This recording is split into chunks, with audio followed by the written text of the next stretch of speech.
हर छठ पर छठ माता की पूजा कर यहाँ पढ़ें हर छठ व्रत की कहानी। हर छठ का व्रत भाद्रपद माह के कृष्ण पक्ष की षष्ठी तिथि को मनाया जाता है। यह पर्व भगवान कृष्ण के बड़े भाई बलराम जी का जन्म उत्सव के तौर पर मनाया जाता है।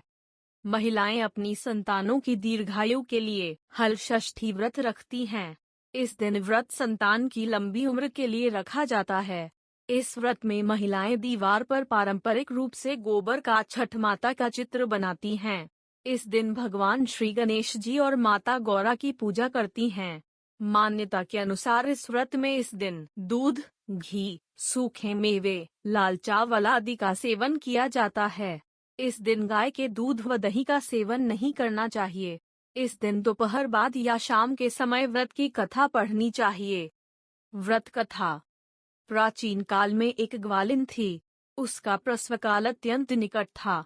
एक ओर वह प्रसव से व्याकुल थी तो दूसरी ओर उसका मन गौरस, दूध दही बेचने में लगा हुआ था।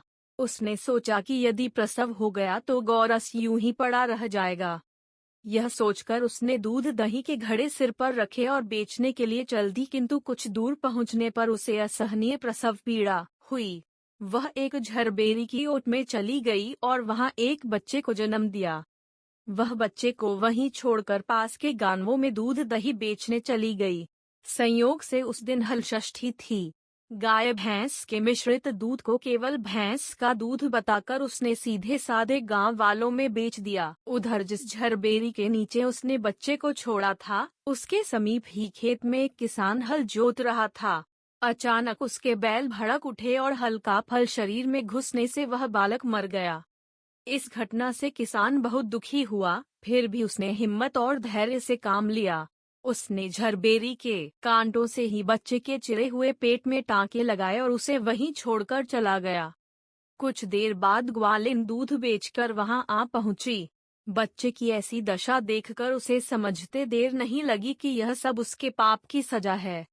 वह सोचने लगी कि यदि मैंने झूठ बोलकर गाय का दूध न बेचा होता और गांव की स्त्रियों का धर्म भ्रष्ट न किया होता तो मेरे बच्चे की यह दशा न होती। अतः मुझे लौटकर सब बातें गांव वालों को बताकर प्रायश्चित करना चाहिए। ऐसा निश्चय कर वह उस गांव में पहुंची जहां उसने दूध दही बेचा था। वह गली गली घूमकर अपनी करतूत और उसके फल स्वरूप मिले दंड का बखान करने लगी। तब स्त्रियों ने स्वधर्म रक्षार्थ और उस पर रहम खाकर उसे क्षमा कर दिया और आशीर्वाद दिया। बहुत सी स्त्रियों द्वारा आशीर्वाद लेकर जब वह पुनः झरबेरी के नीचे पहुंची तो यह देखकर आश्चर्यचकित रह गई कि वहां उसका पुत्र जीवित अवस्था में पड़ा है।